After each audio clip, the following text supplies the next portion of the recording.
다시 뵙게 돼서 너무 반갑습니다. 네, 오늘은 교회 연합 주일입니다. 1976년부터 그 매년 9월 둘째 주일을 한국 기독교 교회 협의회가 교단 교파가 이제 우리나라가 사실 많이 이렇게 분열이 되어 있지 않습니까? 그래서 1976년부터 교단과 교파를 초월해서 이제 좀 연합해서 지내자 이제 이런 의지에서 매년 9월 둘째 주일을 모든 교회가 우리 개신교 교회는 교회 연합 주일로 지키고 있습니다. 그런데 이제 제가 계산을 해봤어요. 1976년부터 오늘이 이제 얼마나 지난 날을 봤더니 47년째가 되더라고요. 근데 47년 동안 우리 한국 교회가 교단과 교파를 초월해서 얼마나 서로 연합하고 지냈나를 통계를 굳이 찾아보지 않아도 되겠다. 그래서 제가 뭐 설교를 위해서 한번 찾아볼까 하다가 이런 노력을 하느니 차라리 설교를 더 준비하자 이런 생각을 하게 되었습니다. 안 찾아봐도 더 많이 분열했다라는 것을 알 수가 있을 것 같습니다. 근데 사실 우리가 교인인데 교회가 얼마나 연합하고 있는가, 뭐 분열하고 있는가 이런 거를 이제 남얘기 하듯이 이렇게 얘기하고 우리 교회는 뭐 분열하지 않았다 이렇게 생각하는데 사실은 우리가 주위를 살짝 이렇게만 봐도 우리나라 사회 곳곳이 얼마나 분열하고 있는지를 우리가 쉽게 찾아볼 수 있습니다. 그러니까 예를 들면 뭐 남북이 분열돼서 지금은 젊은 사람들이 통일이라는 말을 아예 하지도 않지 않습니까? 그래서 남북이 분열되어 있고 또 세대 간의 이제 뭐 분열도 있고 또 당연히 이제 뭐 빈부 격차 이제 계층 간의 분열도 있고 또 요즘에는 또 제가 대학에 있다 보니까 20대 남자 여자들이 또 너무나 분열되어 있습니다. 그러니까 우리가 대학 다닐 때는 남자 여자는 좋아했잖아요. 근데 요즘에는 이제는 세대 분열은 그냥 기본으로 하고 남녀 간의 분열도 굉장히 그 갈등이 심하다는 것을 제가 체험하게 됩니다. 그래서 근데 이제 제가 이렇게 굳이 말씀을 드리지 않아도 분열을 하면 모든 단체나 뭐 그 가정이나 교회나 어디나 분열을 하면 죽게 되고 우리가 하나가 되면 산다. 이거를 이제 너무나 잘 알고 있습니다. 특히 이제 우리나라처럼 우리가 이렇게 매일 매시간 분단 국가에 살고 있는 우리 같은 경우는 분열을 하면 얼마나 손해고 우리가 불안에 늘 쌓여갖고 살고 있는지를 누구보다 잘 알고 있습니다. 이제 성경을 찾아보니 하나가 되라는 말씀이 사실 굉장히 많이 나오는 것을 알게 되었습니다. 이제 뭐 몇 가지만 여러분들한테 좀 읽어드리자면 시편 133편 1절에 보라 형제가 연합하여 동거함이 어찌 그리 선하고 아름다운고 또 에베소서 4장 2절로 3절의 말씀에 모든 겸손과 온유로 하고 오래 참음으로 사랑 가운데서 서로 용납하고 평안에 매는 줄로 성령이 하나 되게 하신 것을 힘써 지키라. 또 로마서 15장 5절로 6절의 말씀에도 이제 인내와 위로의 하나님이 너희로 그리스도 예수를 본받아 서로 뜻이 같게 하여 주사 한 마음과 한 입으로 하나님 곧 우리 주 예수 그리스도의 아버지께 영광을 돌리게 하려 하노라. 이렇게 이제 성경에 굉장히 많은 곳에서 하나가 되라, 성령으로 하나가 되라 라는 말씀을 하시고 있는 것을 보게 됩니다. 근데 우리가 아무리 성경을 읽고 하나가 되는 것이 하나님의 명령이고 하나가 돼야지 살고 우리가 흩어지면 죽는다. 그러니까 교회도 연합하고 우리 사회도 연합하고 가정도 연합하자라고 구호를 외친다고 해서 안다고 해서 우리가 연합을 할 수가 없습니다. 그래서 지난 그 47년 동안 교회 연합주일로 이제 우리가 지켜오고 있지만 한국 교회가 연합하지 못한다라는 것은 우리가 이제 하나님을 몰라서도 아니고 우리가 한 분 하나님을 섬기고 예배도 하고 또 성경도 같이 보고 또 연합하면 좋은 것을 다 알고 있음에도 불구하고 알만한 사람들이 왜 연합을 하지 못할까? 그래서 우리가 왜 연합하지 못할까를 생각하게 됩니다. 오늘 이제 우리가 말씀으로 읽은 이 로마서 13장의 말씀은 이 로마서가 이렇게 세 개로 이렇게 구분이 되어 있습니다. 근데 그 마지막 단락이 12장부터 시작하는데요. 거기가 이제 그 신앙과 교회 생활. 그러니까 여러분들이 로마서를 내가 뭐 전체를 다 읽어보겠다 이런 생각이 안 드시는 분들은 이번 주에 그 12장부터 마지막 장까지를 이렇게 16장까지를 쭉 읽으시면 내가 교회 생활을 어떻게 해야 된다, 신앙 생활을 어떻게 해야 된다는 거를 굉장히 구체적으로 설명을 해주고 있습니다. 근데 이 부분에 보면은 로마 교회가 너무나 분열되어 있는 교회라는 것을 알 수가 있습니다. 그래서 바울이 신앙생활을 하려면 제발 좀 이런 거 좀 하고 살아라 라고 이렇게까지 편지에 막 정말 막 5장 6장을 써야 될 만큼 분열된 상황이었다는 것을 알 수가 있습니다. 그래서 로마서 10, 이제 예를 들면 이제 어떤 분열을 하고 있었느냐, 분열의 이유가 뭐였냐를 보면 그 로마서 14장 1절에 보면 이런 말씀이 있어요. 믿음이 연약한 자를 너희가 받되 그의 의견을 비판하지 말라. 그러니까 이 로마 교회는 초신자가 들어오면 그 사람이 얘기를 하면 무조건 비판합니다. 네가 뭘 알아 이제 이렇게 해서 오죽하면 이제 바울이 제발 좀 그 초신자가 오면 비판 좀 하지 마라. 그러니까 그 사람들도 좀 말을 할 수 있게 해라. 뭐 이제 이런 얘기를 하게 됩니다. 그래서 로마 교인들은 남의 의견은 무조건 일단 비판하고 보는 그런 분위기로 가득 차 있었다라는 걸 알 수가 있어요. 근데 이제 이거 말고도 분열에 또 이제 뭐 많은 이제 건건이 있었습니다. 그 중에 이제 하나가 또 뭐냐면 14장 2절로 3절에 보면 이런 얘기가 나옵니다. 어떤 사람은 모든 것을 먹을 만한 믿음이 있고 믿음이 연약한 자는 채소만 먹는다.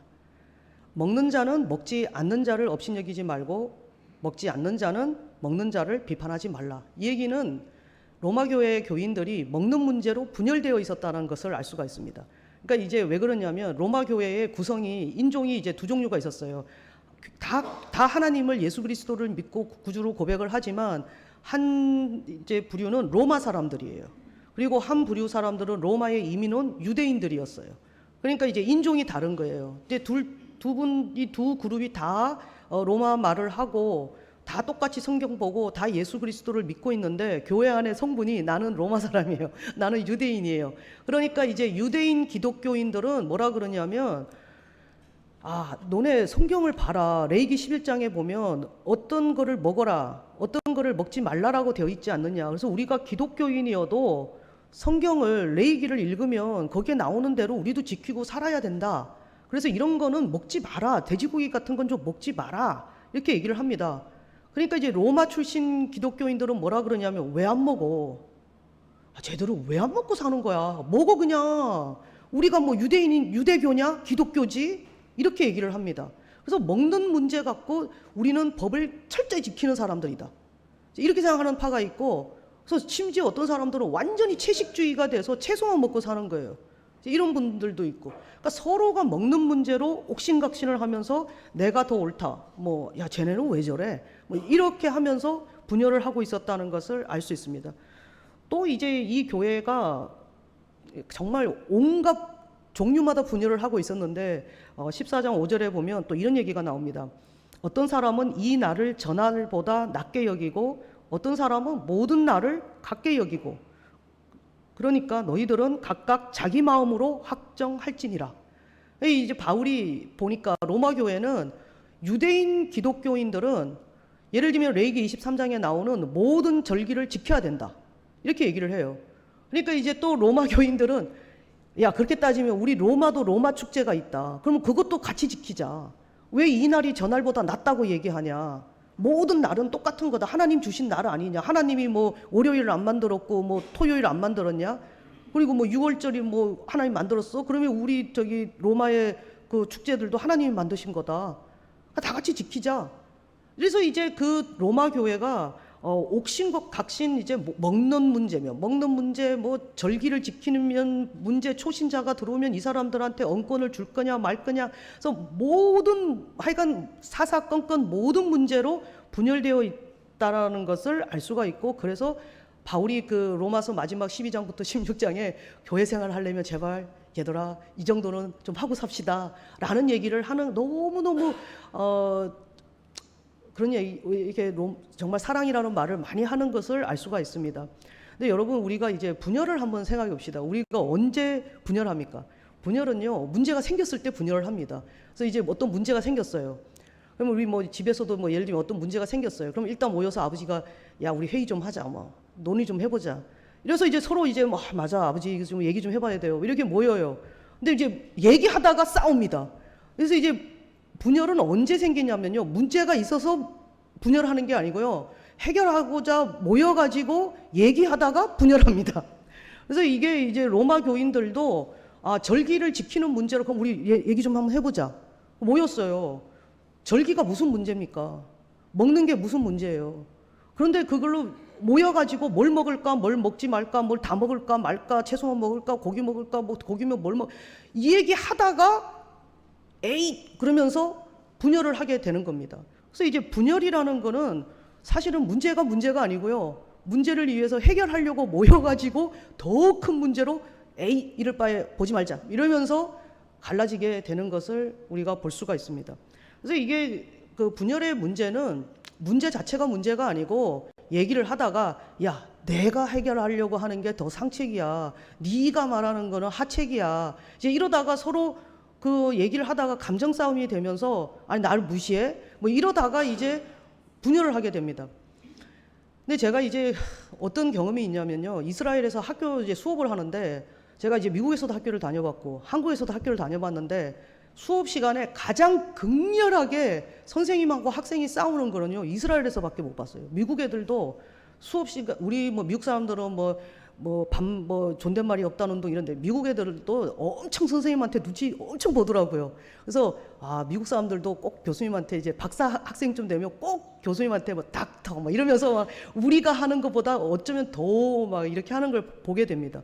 근데 이스라엘에 갔는데 와 정말 수업 시간에 이거 싸우는 거 아니야? 라고 생각이 들 정도로 막 학생이 막 선생님한테 막 얘기하고 또 학생이 야 너같이 머리 나쁜 애 못 봤다고 막 또 막 얘기하고 그래서 미국 선생들은 아무리 이상한 질문을 해도 뭐 너 600만 불짜리 질문이야. 그래서 뭔 600만 불 진짜 막 이렇게 그런 생각이 들 정도로 하는데 막 이렇게 얘기를 하는 걸 봐요. 그래서 아 이제 쟤는 이제 그 수업을 철회하려나 보다. 이렇게 생각이 막 드는 거예요. 선생님하고 이제 다시는 안 보겠지. 근데 수업이 끝나고 나오는데 뭐 점심 뭐 먹을까 막 이런 얘기를 선생님하고 막 하는 거예요. 아, 이게 뭐지? 막 그래서 그때 딱 든 생각이 뭐냐면 얘네들이 뭐라 그러냐면 수업은 수업이고 클래스 is 클래스, 런치 is 런치. 점심은 점심이다. 그래서 그냥 수업 시간에는 얼마든지 얘기를 할 수 있다. 그러니까 이제 아 이래서 이스라엘 사람들은 자기 생각을 막 얘기할 수 있으니까 뭐 우리랑 IQ는 비슷해도 뭐 노벨상도 많이 받고 이럴 수 있구나라는 것을 그때 좀 보게 되었어요. 그래서 감정 문제로 선생님이 학생이 감히 네가 야 내가 세계적인 학자야 이런 얘기를 한 번도 안 해요. 그리고 학생이 감히 나한테 덤벼 이것도 없고 학생들도 내가 이렇게 얘기하면 선생님이 나를 뭐 이렇게 이런 생각 아예 하지 않는다는 것을 보게 되었어요. 그래서 아 본질에 이렇게 좀 수업이면 수업이 본질이니까 그 타픽에 집중을 해가지고 얘기를 하지 뭐 아 제가 나를 선생이라고 안 보는 거야 뭐 이런 식의 그 감정적인 문제로 치닫지 않는다는 것을 보게 되었습니다. 그런데 사실 우리가 본질에 충실하는 게 쉽지가 않습니다. 아야 이게 본질이잖아. 우리 본질이 먹는 하나님 주신 게 본질 아니야? 이제 막 그렇게 얘기를 하다 보면은 본질에 충실하자고 얘기하지만 의견 차를 좁힐 수가 없고 상한 감정을 우리가 다스릴 수가 없고 이런 경험을 굉장히 많이 합니다. 그래서 사실은 뭐 부모 자식 간에도 의견 차를 좁히지 못하고 엄마가 저 때문에 뭐 감정이 상한 적도 있고 저도 엄마 때문에 감정이 상한 적도 있고 그래서 부모 자식 간에도 이런 경험을 다 우리가 다 해봤을 것 같다는 생각이 듭니다. 그래서 아무리 본질에 좀 충실하고 남의 감정을 다치지 않게 하려고 해도 이게 참 힘들다는 것을 알 수가 있습니다. 그래서 이제 그 바울이 이런 너네 이 로마 교회에 이렇게 분열이 많을 때 뭐를 생각해야 되냐면 오늘 이제 우리가 읽은 말씀에 바울이 해결책을 줍니다. 이게 이제 뭐라 그러냐면 남을 사랑하는 자가 율법을 다 이룬 거다. 그러니까 너희들이 이게 법이다. 이게 하나님 법이다. 라고 얘기하는데 정말 법을 다 이루는 사람은 사랑할 수 있는 사람이다. 그래야지 정말 법을 지키고 사는 거다. 그래서 이제 바울 서신에 이제 오늘 읽은 말씀에 보면 야 네가 간음하지 말라고 해서 간음 안 해. 살인하지 말라고 해서 살인하지 않고 도둑질하지 말라니 도둑질하지 않고 탐내지 말라니 탐내지 않고 그 외에 다른 모든 계명도 다 지키는데 정말 중요한 것은 오늘 읽은 말씀에 해결책을 알려줍니다. 내 이웃을 내 자신과 같이 사랑하라. 근데 우리 이 말씀은 바울이 만든 말씀이 아닌 거 다 아시지 않습니까? 마태복음 22장에 보면 예수님한테 굉장히 똑똑한 사람이 찾아와요. 이 당시에 이제 법학자입니다. 이 사람이 찾아와서 예수님한테 물어보면서 뭐라고 얘기하냐면 여러분 성경에 보면 구약 성경에 법이 613가지가 나와요. 그래서 뭐라 그러냐면 이 사람 자기가 그 법을 다 알아요. 법학자예요. 우리 성경에는 율법학자라고 되는데 요즘 말로 하면 법학 박사님이에요. 이분이 와서 613가지 정도는 싹 다 알고 거기에 구전으로 어떻게 해석하는가지 싹 다 아는 분이에요. 이분이 찾아와서 예수님한테 뭐라고 묻냐면 이 많은 율법 중에 어느 계명이 제일 큽니까? 제일 중요한 게 뭡니까? 이렇게 질문을 하는 거예요. 그러면 뭐 몇 조 몇 항 뭐 이렇게 막 얘기하고 싶겠죠. 근데 이제 우리 예수님이 대답을 딱 뭐라고 얘기하시냐면 네 마음을 다하고 목숨을 다하고 뜻을 다하여 내 하나님을 사랑하라. 그리고 두 번째는 내 이웃을 내 몸과 같이 사랑하라. 이 두 개만 하면은 너가 영원한 생명을 얻게 된다. 이것이 가장 큰 계명이다. 그래서 하나님을 사랑하고 이웃을 사랑하라. 그러면 모든 나머지 613가지의 그 계명이 그 안에 다 들어가 있는 거다. 그래서 우리 기독교는 하나님을 사랑하고 이웃을 사랑하는 종교이기 때문에 사랑의 종교라고 이야기를 하는 겁니다. 근데 예수님이 여러분 이 내 이웃을 내 몸과 같이 사랑하라, 하나님을 사랑하라, 내 마음을 다하고 목숨을 다하고 뜻을 다해서 하나님을 사랑하라, 이 말씀은요, 예수님은 또 그러면 어디서 나온 거냐? 예수님은 또 예수님이 만드신 말씀이 아니에요. 이게 레위기 19장에 가보면 레위기 19장 딱 가운데에 내 이웃을 내 몸과 같이 사랑하라는 말씀이 딱 들어가 있어요. 여러분 레위기 19장이 어떤 성경책이냐면요, 거룩하게 살고 싶은 사람은 이렇게 살아라, 그거를 가르쳐주는 책입니다. 여러분 이제 우리 교인들이 거룩이라는 말을 이렇게 오해를 해서 거룩하면 뭐 막 매일 성경책을 읽고 매일 뭐 새벽기도 오고 이제 이렇게 생각합니다. 그거는 이제 그냥 제가 생각할 때 부지런한 기독교인이죠. 그래서 그러면 어떤 사람은 게을러요. 아니면 정말 뭐 그럴 수 있죠. 그러면 이 사람은 경건하지 못하냐? 저는 그렇게 생각할 수는 없다고 봐요. 그래서 거룩이라는 거가 뭐라는 거를 레위기 19장에서 가르쳐 줍니다. 거기에 보면 이제 뭐가 나오냐면 오늘 이제 예수님과 사도 바울이 하시는 얘기, 도둑질 하지 마라. 그리고 저울추를 뭐 속이지 마라. 그리고 고아와 과부를 학대하지 마라. 그리고 우리 성경에는 나그네라고 번역되어 있는 게 뭐냐면은 나그네는 여행하는 사람이 아니에요. 우리 성경에 구약 성경에 그 우리말로 나그네라고 번역되어 있는 건 이주 노동자입니다. 그래서 이주 노동자를 학대하지 마라. 그러면서 무슨 얘기를 하냐면 그 19장 딱 가운데에 정말 거룩하게 살고 싶은 사람은 이런 거를 실천하고 살아야 된다라는 구체적인 것을 얘기합니다. 그러면서 내 이웃을 내 몸과 같이 사랑하라. 그래서 예수님도 사도 바울도 율법의 핵심은 하나님을 사랑하는 것이고 이웃을 사랑하는 거고, 그래서 바울이 정말 이걸 종합해서 얘기하면서 남을 사랑하는 것이 율법의 완성이다. 율법을 다 이룬 것이다. 라고 말씀을 하게 됩니다. 그래서 분열을 로마 교회 안에 이 아주 각종 분열을 보면서 너희들이 정말 법 따지지 말고 사랑을 해라. 그래야지 그 모든 법을 너희들이 이루는 것이다. 라고 이야기를 합니다. 그래서 우리가 사도 바울이 얘기하는 것처럼 분열을 극복하기 위해서 사랑해야겠구나 라고 생각합니다. 근데 여러분 사랑하는 게 뭡니까? 좀 사랑을 해봤다 나는. 그래서 이제 뭐 사랑을 안다 생각하는데요. 제가 이제 오늘 구약 성경이 말하는 그 사랑이 뭔지, 예수님이 사랑이라는 게 뭔지 이 얘기를 좀 해보려고 합니다. 여러분 그 사랑은, 성경이 말하는 사랑은 감정이 아닙니다. 그러니까 우리가 뭐 20대에 사랑을 하면 뭐 쟤를 보고 싶다, 뭐 쟤한테 뭐 사주고 싶다, 이런 감정이 있지 않습니까? 쟤가 좋다, 뭐 보고 싶다, 뭐 감정이에요. 근데 성경이 말하는 것은 이런 단순한 감정을 얘기하는 것이 아닙니다. 여러분 감정은요 변해요.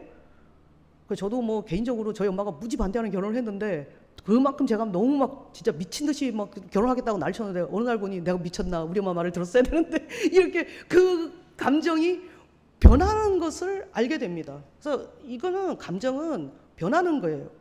그래서 이 감정이라는 것은 영원한 것이 아니기 때문에 사랑을 한다라는 것, 성경에서 말하는 사랑은요 변하는 사랑이 아니에요.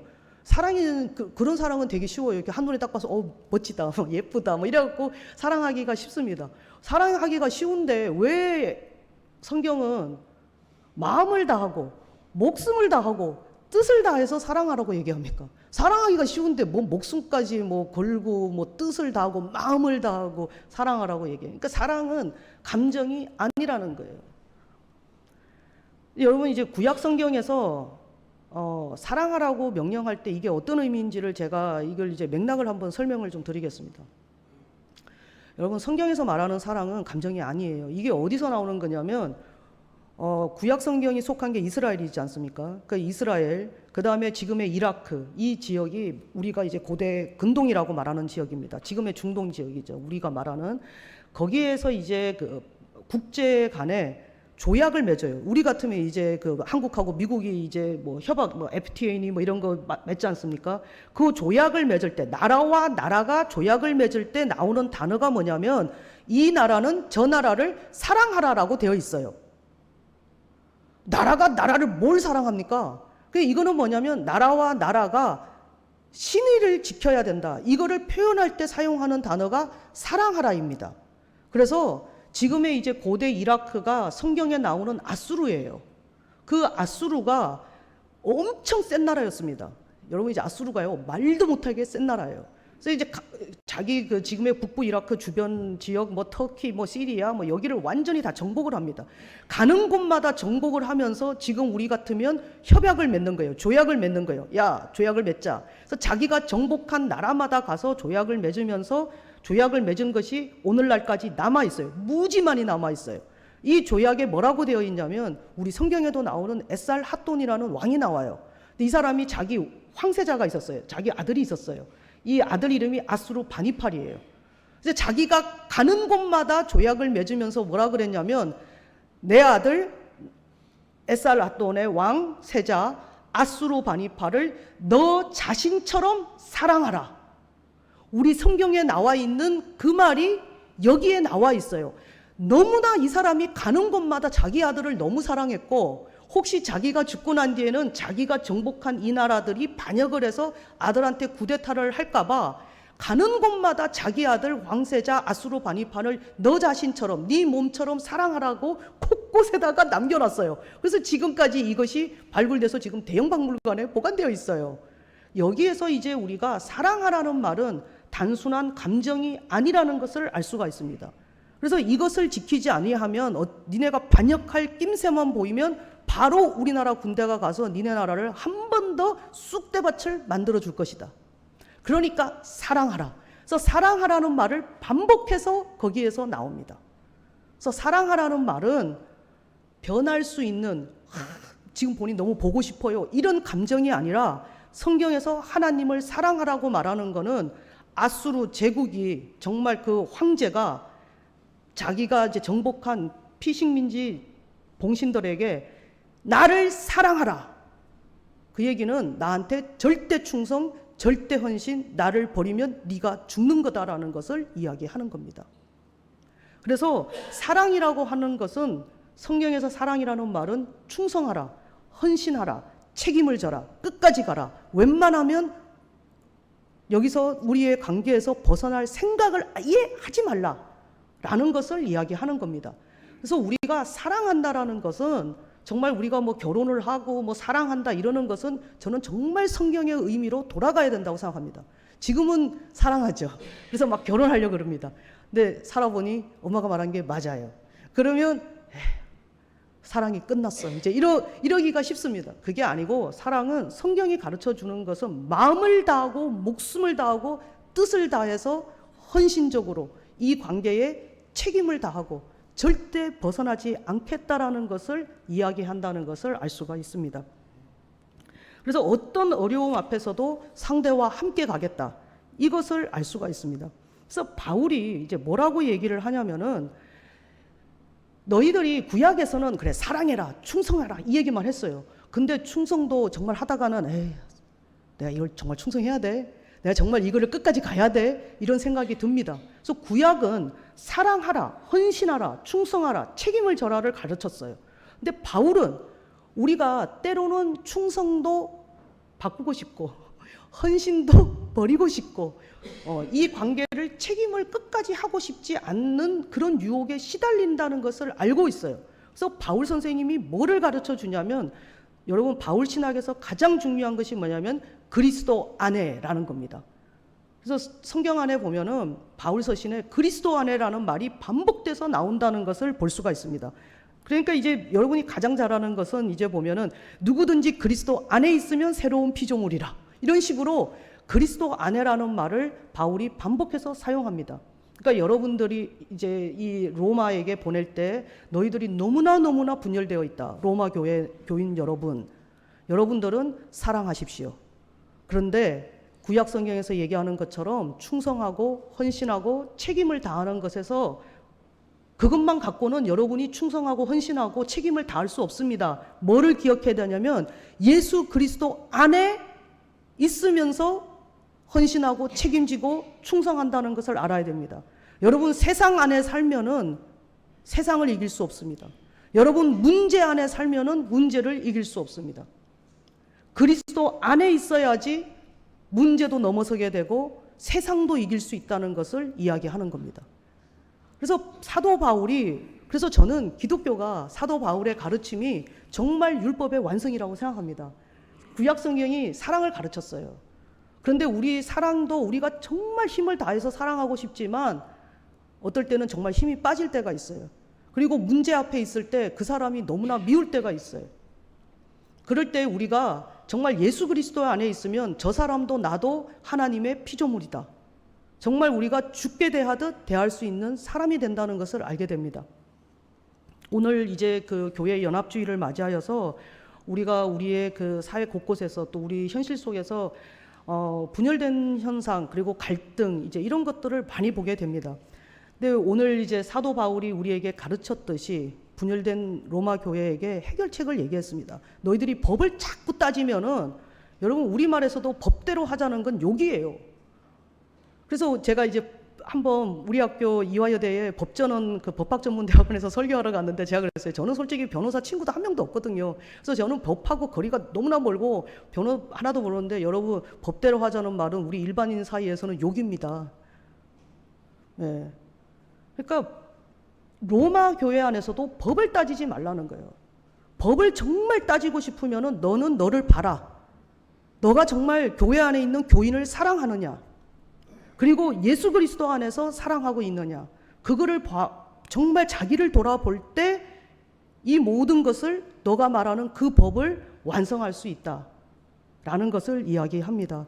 여러분 이번 한 주 동안에 우리의 모습 속에서 내가 누구를 판단하고 또 분열되고 갈등하는 상황이 있다면 내가 정말 예수 그리스도 안에서 문제를 보고 있느냐? 내가 문제 안에 살고 있지 않느냐?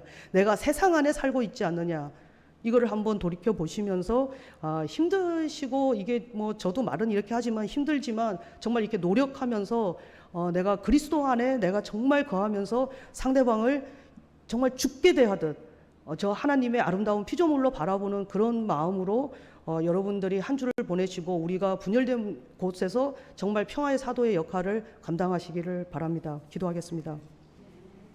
사랑의 하나님, 교회 연합주의로 지키고 있습니다. 그러나 우리는 갈등하고 분열하고 때로는 비난하고 분노하는 우리의 모습을 보며 참회합니다.